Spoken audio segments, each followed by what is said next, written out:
40 nations are currently in talks to basically cut the United States, because of Donald Trump, out of global trade. There are 195 recognized nations/countries on planet Earth. 195. 40 of them, led by Canada, banding together to just cut out the United States. So more than 1/5 of the planet working on a way to not have to deal with the United States anymore. This includes our neighbors to the north, Canada, our neighbors to the south, Mexico. This includes the European Union and the United Kingdom.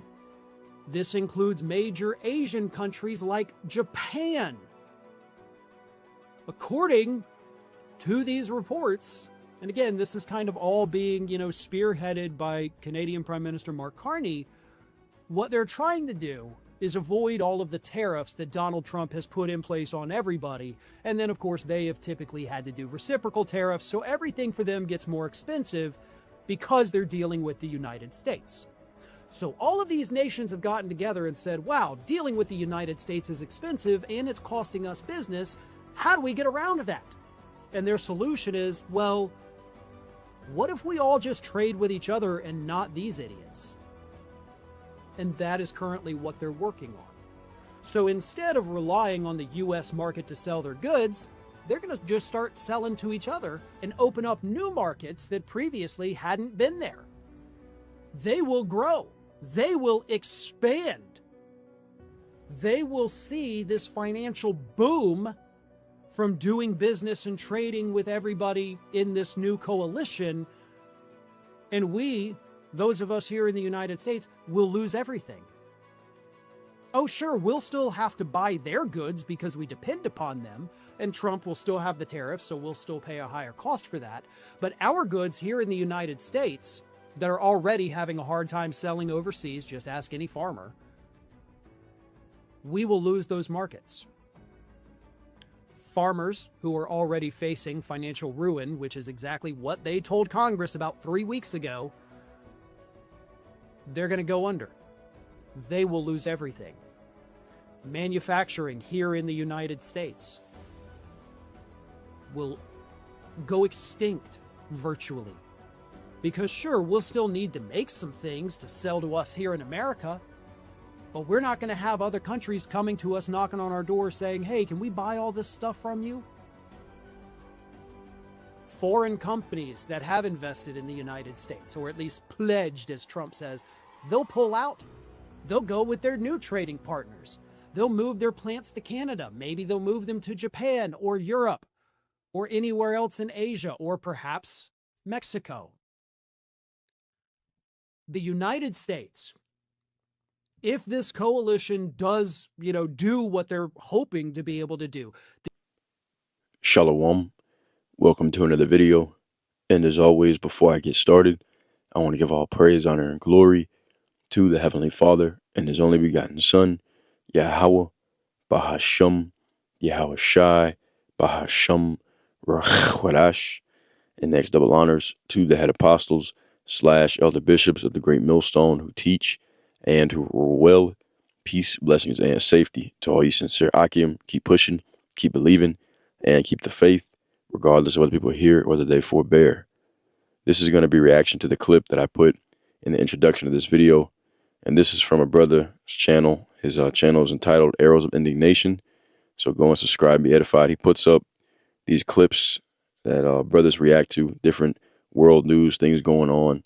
And in this clip, you see this guy is saying that pretty much the allies of the United States of America in the Bible, known of as Mystery Babylon, Babylon the Great, or the daughter of Babylon, are now turning on it. And this is prophesied of in the book of Revelation, chapter 17. Now, this is a beautiful thing to see because this is one of those prophecies that if you had told people 10 to 15 years ago that the allies, the European allies of the United States of America would turn on it, they would have said, you're crazy. There's no way that's going to happen. But the prophets have been prophesying of this for decades, And now we are here at that point, okay, where the European allies are turning on Babylon the Great, the United States of America. So it's a major faith booster, and it's written of in the scriptures. So that's what we're going to be talking about in this video. We're going to be going into how the allies of the United States of America, the European allies, which make up the beast system, are going to turn on Mystery Babylon, turn on America. All right, so with that being said, without further ado, that's the topic we're going to dive into. And Yahweh Righteous, I mean, Heavenly Father's will, it's edifying to the elect. All right, so we're going to start off here in the book of Obadiah. And you see it's entitled, Edom Will Be Humbled. Edom, all right, who today is the so-called white man, is the ruler of this world as a whole, and the chief nation that he rules out of is the United States of America, Babylon the Great. So, Obadiah 1:1. The vision of Obadiah, thus saith Yahweh power concerning Edom. We have heard a rumor from Yahweh, and an ambassador is sent among the heathen. Arise ye, and let us rise up against her in battle. So we're seeing that with the eastern nations, of course, Russia, China, North Korea, and as of right now, Iran, is the major news going on in the world. So we're preparing to go to war against Iran, which by proxy is going to bring all the other nations in, Russia, China, North Korea, and a whole multitude of other nations.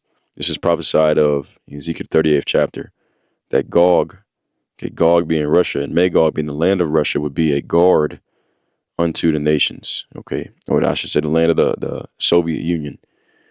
But anyways, let's continue on. It says, for behold, I have made thee small among the heathen, thou art greatly despised. So Esau, all right, is now small among the nations, even though he's the most powerful. All right, he's not powerful when you bring in all the nations together against him all at once. And when his allies turn away from him, his European allies, which, Trump is causing that to happen by pretty much, showing aggression towards the European allies, including Canada. And now the different NATO and EU nations are desiring to separate themselves from them. All right, and this is the beginning of it. All right, they're saying that pretty much they want to block out the United States from global trade. All right, which that is it, when it said that in the first verse that they're going to rise up against her in battle.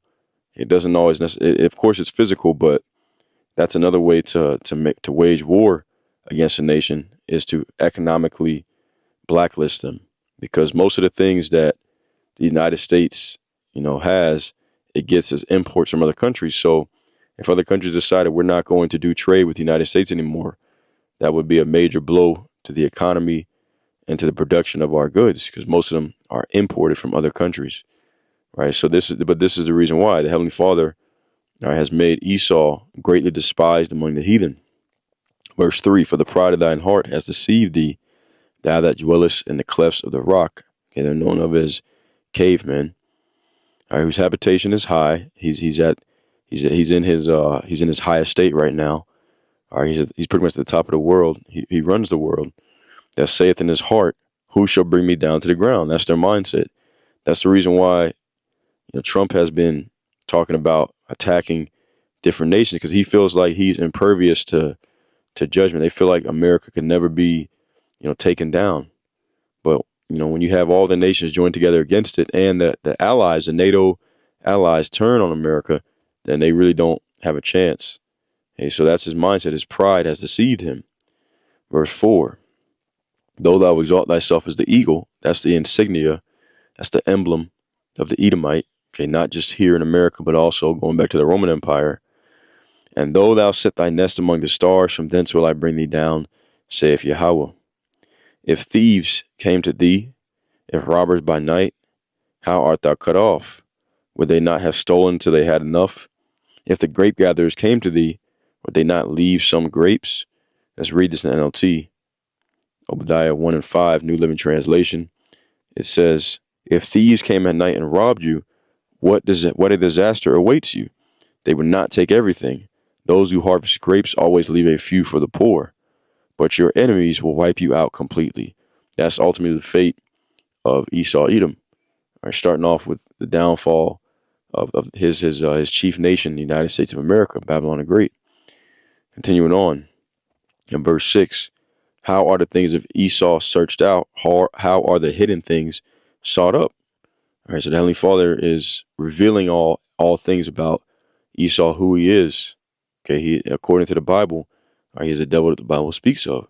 He's being revealed all his history that backs up that he is the devil of the Bible. Okay, as it says in John 10:10, the devil cometh not but to steal, to kill, and to destroy. Their history backs it up, and that's a big part of the reason why the different nations are turning against him. All right, and this is why they're separating themselves, because of his violent history. They don't want any parts of all the things that he's done on the earth. It tells you that in Habakkuk, the 2nd chapter. All right, it talks about how, because thou hast spoiled many nations, the remnant of the people shall spoil thee. So anyways, continuing on, Obadiah 1:7, all the men of thy confederacy have brought thee even to the border. And the confederacy, that means to be joined together in alliance. So when you read Psalms 83rd chapter, you have an alliance between Esau and the heathen nations against the children of Israel. Well, now the Heavenly Father is breaking up that alliance. All the men of thy confederacy have brought thee even to the border. The men that were at peace with thee have deceived thee and prevailed against thee. They that eat thy bread, those that have a seat at your table, they all have joined together and have pretty much had a joint kingdom with Esau, with him on top. It says that they that eat thy bread have laid a wound under thee. There is none understanding in him. Let's read that in NLT. Obadiah 1:7. NLT says, all your allies will turn against you. That's what's happening. That's what we're seeing in the video, including the other European nations, which are part of the beast system. They're turning against him too, as well. All your allies will turn against you. They will help to chase you from your land. They will help to chase you from your land. They will promise you peace while plotting to deceive and destroy you. Your trusted friends will set traps for you, and you won't even know about it. And that's what's happening. That's what's happening right now. Obadiah 1:8. Shall I not in that day, saith Yahweh, even destroy the wise men out of Edom, and understanding out of the mount of Esau? And thy mighty men, O Teman, shall be dismayed to the end, that every one of the mount of Esau may be cut off by slaughter. Why? For thy violence against thy brother Jacob, shame shall cover thee, and thou shalt be cut off forever. So this is the end result of what's going to happen. But this is how it starts. It starts off with the nations turning against Esau, turning against the so-called white man, especially the Western so-called white man here that's running America. All right, the MAGA patriotic. Okay, those are the ones that the world is pretty much turning against. Okay, because once again, it's Bible prophecy. Now, it says all your allies will turn against you. This is prophesied of in Revelation 17. So let's go there next. All right, Revelation 17, entitled "The Doom of Babylon." Once again, Babylon being the spiritual alias for the United States of America. And there came one of the 7 angels which had the 7 vials, and talked with me, saying, Come up hither, I will show unto thee the judgment of the great whore, which sitteth upon many waters. Now, when you go down to verse 15, it tells you what the waters are. And he saith unto me, which thou sawest, and he saith unto me, the waters which thou sawest, where the whore sitteth, are peoples and multitudes and nations and tongues. So the whore is America, and the waters that it sits on top of is the different nations. So pretty much it's just saying that the United States of America is on top of all the nations. That's all that it's saying. As I mentioned before, it's the chief nation of the earth, the chief nation of the Edomites as well. Verse 2, with whom the kings of the earth have committed fornication, and the inhabitants of the earth have been made drunk with the wine of her fornication. All right, that's going into her philosophies. All right, you go into that word for fornication. It's the Greek word porneia, Strong's G 4202. You get the pronunciation. Strong's G 4202. Porneia. Porneia. And when you go to the outline of biblical usage to show you how it's used, down here, the second definition says, a metaphor for the worship of idols, the defilement of idolatry. So the nations have been defiled by the idolatry and wickedness, of Babylon the Great. So let's go back. So continuing on, and pretty much this is going into the nations have been drunken off of her philosophies, all right, her different ways of life, which bring destruction. They're idolatrous because they go against the Heavenly Father. Revelation 17:3. So he carried me away in the spirit into the wilderness. All right, this is a vision he's seeing, and I saw a woman sit upon a scarlet-colored beast, and the full of names of blasphemy, having 7 heads and 10 horns. All right, now this is all metaphorical speech. He's having a vision here. The woman represents Mystery Babylon, United States of America. And the beast, having 7 heads and 10 horns, represents the Roman Empire. And we'll go ahead and prove that right quick. All right, so let's do this. Let's go to Daniel 7. All right, remember that the beast, the scarlet-colored beast, had 7 heads and 10 horns. We're going to see the same thing here in Daniel's vision. Daniel, he had a vision of the beast, which these are kingdoms that would arise on the earth. We'll go ahead and read about it. Daniel 7, and I'll start at verse 2. Daniel spake and said, I saw in my vision by night, and behold, the 4 winds of the heaven strove upon the great sea, and 4 great beasts came up from the sea, diverse one from another. Now we skip down, and it's going to show you these are not literal beasts. Right, Daniel 7 and verse 16. And I came near unto one of them that stood by, and asked him the truth of all this. So he told me and made me know the interpretation of the things. These great beasts, which are 4 kings, which shall arise out of the earth. But the saints of the Most High shall take the kingdom and possess the kingdom forever, even forever and ever. So after these 4 kingdoms, these 4 kings arise, then the saints take over. Now let's skip down. Oh, we'll keep reading actually. Verse 19. Then I would know the truth of the 4th beast, which is diverse from all the others, exceeding dreadful, whose teeth were of iron, and his nails of brass, which devoured the whole earth. It's like it was devoured and brake in pieces, and stamped the residue with his feet. And of the 10 horns on his head, and of the other which came up. All right, so, and matter of fact, we're going to skip down. So you see he has the 10 horns just like the beast in Revelation 17. We're going to skip down to verse 23 though. That's what I meant to get. Thus he said, the 4th beast shall be the 4th kingdom upon the earth, which shall be diverse from all kingdoms, and shall devour the whole earth, and shall tread it down and break it in pieces. All right, so this 4th beast is the 4th kingdom upon the earth. It's not talking about a literal beast. And the woman rides on top of the 4th beast, as we read in Revelation 17 and 3. All right, the woman rides on top of the beast. Going back, Daniel 7 and 24, we're going to see those 10 horns again. And the 10 horns out of this kingdom are 10 kings that shall arise. And I can stop right there. All right, so we know this 4th beast is the 4th kingdom.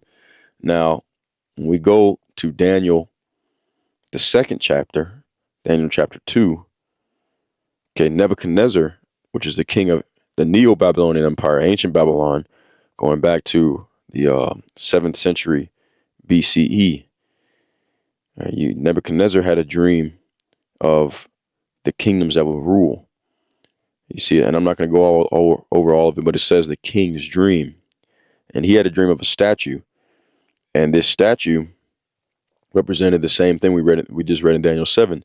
The 4 kingdoms, each part of the statue was a different kingdom. So you can see here, all right, it gives you a list out the 4 kingdoms. The interpretation, Babylon, the 1st kingdom, that's the 1st one. And then you have Medio, Persia, that's the 2nd one.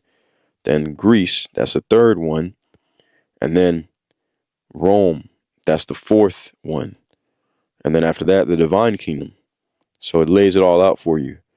Now, reading Daniel 2 and 40, we're going to go ahead and read about it because it tells you that the 4th kingdom is going to be split into 2 parts.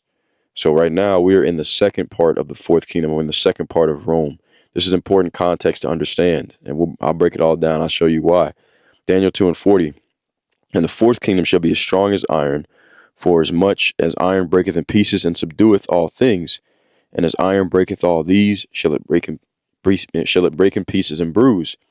And whereas thou sawest the feet and toes part of potter's clay, the part of iron, the kingdom shall be divided, but there shall be in it the strength of iron, for as much as thou sawest the iron mixed with the miry clay. So the kingdom will be divided. Okay, so there's going to be two parts of it. Now, in today's time, we're still in the fourth kingdom, because remember, all right, after the fourth kingdom comes the divine kingdom. It shows you that even here. It shows you that the saints of the kingdom shall take the kingdom and possess it forever and ever. So we're not in that right now. We're still in this fourth kingdom. We're still in Rome. All right, but we are in the second leg of the Roman Empire, the second part of it, which today is America, NATO, and the EU. All right, America is the mystery Babylon, all right, that sits on top of the beast, and the 7 heads and the 10 horns are different nations that are part of the beast system. Okay, the European conglomerate, so to speak. All right, because this is Rome 2.0. All right, the Roman Empire 2.0. So let's read that now, Revelation 17, with this context. So he carried me away in the spirit into the wilderness, and I saw a woman sit upon a scarlet-colored beast, full of names of blasphemy, having 7 heads and 10 horns. And we read these 10 horns are 10 kings. This represents the EU. All right, this is the EU nations. And the woman was arrayed in purple and scarlet color, and decked with gold and precious stones and pearls, having a golden cup in her hand, full of abominations and filthiness of her fornication. And upon her head was a name written, Mystery Babylon the Great, the mother of harlots and the abominations of the earth. So this is actually, a brother has a this website, greatmillstone.info, and there's a picture of this here to show you a visual of what this would look like. All right, this is what John the Revelator saw in his dream. Okay, so you see the beast with the 7 heads and 10 horns, and you see the woman sitting on top of it. Okay, America. All right, the great whore. And then here it lists off the different parts, all right, of the beast. Okay, it gives you the 10 horns right there. All right, and then it gives you the 7 heads. It lists them off. So you can go and look at that on greatmillstone.info. Now, let's go back. Revelation 17. Okay, so remember, this chapter starts off by him saying, I'm going to show you the judgment of the great whore. Now, when we skip down to Revelation 17 and verse 16, okay, it tells you that the 10 horns of the beast are going to turn on the whore, right? This represents the European allies turning on Mystery Babylon, on the United States of America. And once again, if we've been prophesying this for decades, if you would have told somebody this 10 years ago, they would have said, you guys are crazy. All right, because certain prophecies, okay, a lot of the prophecies, especially this one here, is something that people will not believe unless they see it.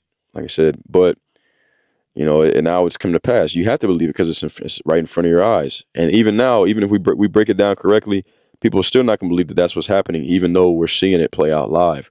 But it's a major faith booster. All right, just goes to show you that when the prophecies say something is going to happen, you may not see how, but the Heavenly Father will cause these things to happen. All right, there's a precept on that. Matter of fact, Isaiah 34 and 16. Let's go there right quick, and then we'll finish out reading the judgment of Babylon. All right, Isaiah 34 and verse 16, and it reads, Salakia, I put a semicolon instead of a colon. Isaiah 34 and verse 16, and it reads, seek ye out of the book of Yahweh, which is the Bible, and read. No one of these shall fail, none shall want her mate. From my mouth it hath commanded, and his spirit it hath gathered them. So his spirit is causing these things to come to pass. So Revelation 17 and 16, and the 10 horns, which once again, remember, represent the other European nations, which thou sawest upon the beast, these shall hate the whore, and shall make her desolate and naked, and shall eat her flesh and burn her with fire. So this is what it's all leading up to. The 10 horns, which are the rest of the other European nations that are part of the beast system. The EU nations are the allies of America right now are not going to be allies. They're going to turn on America in World War III, and they're also going to shoot missiles at her.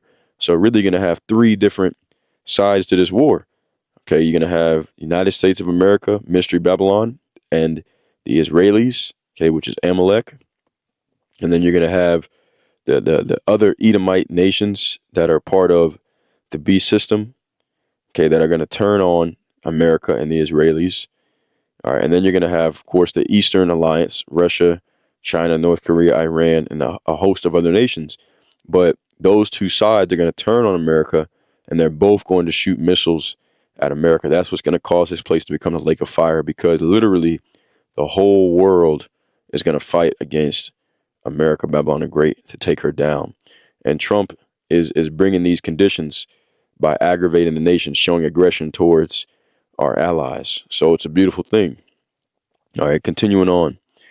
Verse 17, for the Most High has put in their hearts to fulfill his will and to agree and give their kingdom unto the beast, unto the words of the Most High shall be fulfilled. So he put it in the spirit. He put the spirit on the different European nations to all join up together and allow the United States of America to pretty much be the pride and glory of the European hegemony. All right, this is like the pride and glory of, the European power structure. But eventually they're going to turn on her, because that's prophecy. And the woman which thou sawest is that great city which reigneth over the kings of the earth, and that's America. All right, that great city that reigns is the top of the nations, and its actions prove that. Because even Trump said no other nation could go into Venezuela and just grab up somebody's leader like that. All right, you're showing that you are the hammer of the whole earth, as it talks about in Jeremiah the 50th chapter.